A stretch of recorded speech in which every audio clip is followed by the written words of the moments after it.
nu jogi maro de koy ko no wadi mi mudan ko no wadi ay fata a herata a jorata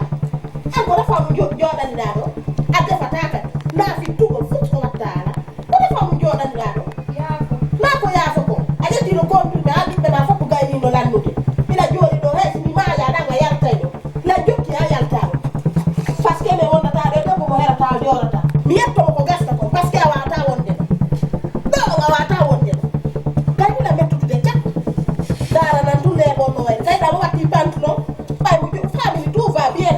haraf ma ko galle makko ko mi yawjana ko jando fa tu digo mi appino do fa tu mi appino do bay dan da ko mi jotti ni dangel lebe do ay satu mi hala ni ko awoni mi nyanga bajjo do mi ala ko mi bugita ma mi ala ko bugito ono ko em wonni halal siwe bala jom bana mo ko bengu ma halal ko nan da way la yetade ko Allah buy duubi sappo ha jolo e baari mi mo da way den sedata parce que ko mi nyamba ko don ko re motu ni ko no do si tay jango ta ko no baaro da way jom boy de goddo ko ka de gandara si ay on do ngebe tana ko do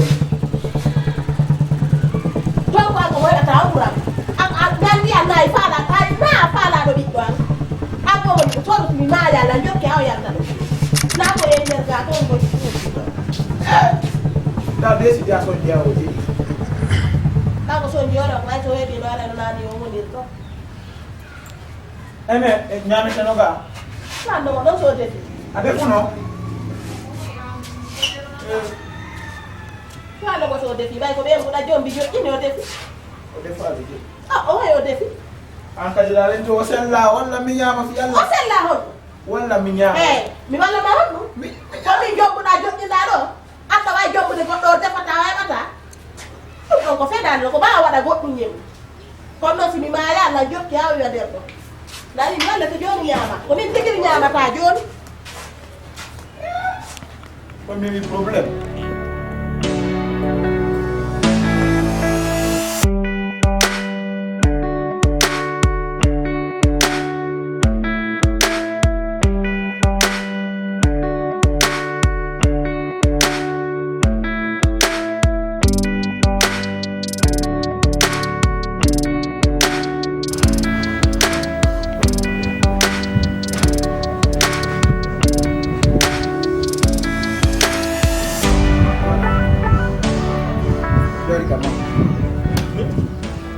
mari problème won do won ta ko aka andi mo gomi dogi so mi nyanga ngala butinande be mo on bay hebala joni mo gona di o yala kala ko manki yaade o ko yana mari coronavirus okay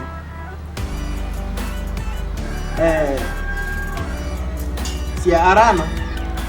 mimi ya joni aski ijan ko mi jettuno ko examen ji din résultat o yaltuno hanki kikiɗo tawi wana ɓe nguma mari probléme abe ngo mari problem ko mo mari problem ko am mari probléme na ɓe nguma fes gele da fala wi de la min gorko e dara di doni e watare di anke ama veti mi haala ɗum de mais ko yalti résultat o pour le moment na ɓe nguma mari probléme o ko nini a wata hen golli ha ndaren lekkele ɗen fop ɗaɓɓe naaren sisanza mais wallahi billahi hari lan aali ko honno mi haalirantama ɗum quoi par ce que ji woɓɓe goo no woodi si ɓe jombi ɓe yananay tum ɓeygu maɓɓe ɓenna ɓeygu maɓɓe heɓata hay ɓe jomba ɗimmo sabu ɓeygu maɓɓe ko ɓeygu on tigi heɓaani hara ko kan ɓe mari probléme donc nini ta fi ɓeygu ma ta wikkomo ta siiɓomo ya andu na ɓeygu ma sani heɓugol ko an mari probléme okay andi umminira on to ñi tungo min kadi ɗum ɗo mi suuɗata ɓe ɗum mi yewteɓe fi hari min mi anda miɗo wiya hara ko jiwo ɗum wata ɗum waɗude e jakka kono lekki mum woodi ka Alude.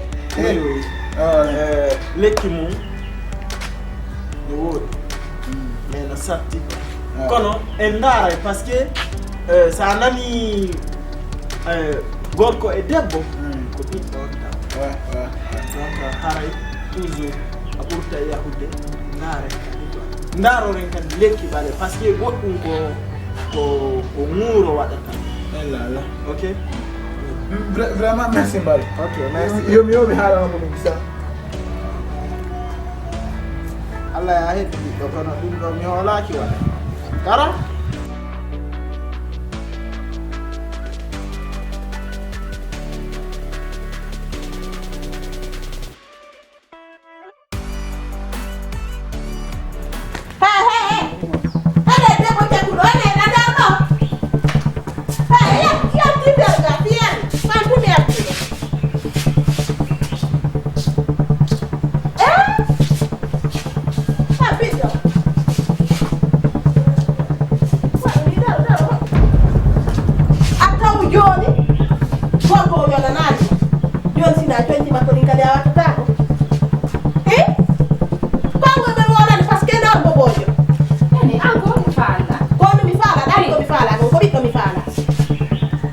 joni ko chemise ki yoyani wattotoɗa ɗo komportoɗa kadi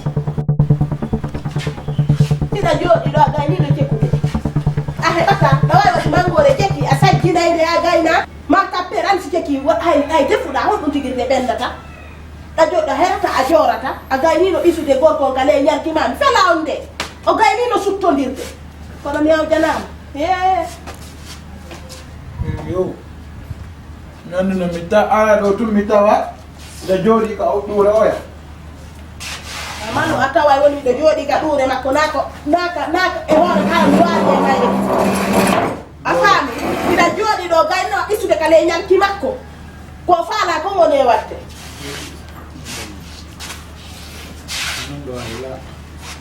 Jo miɗo wi ko gore jam woni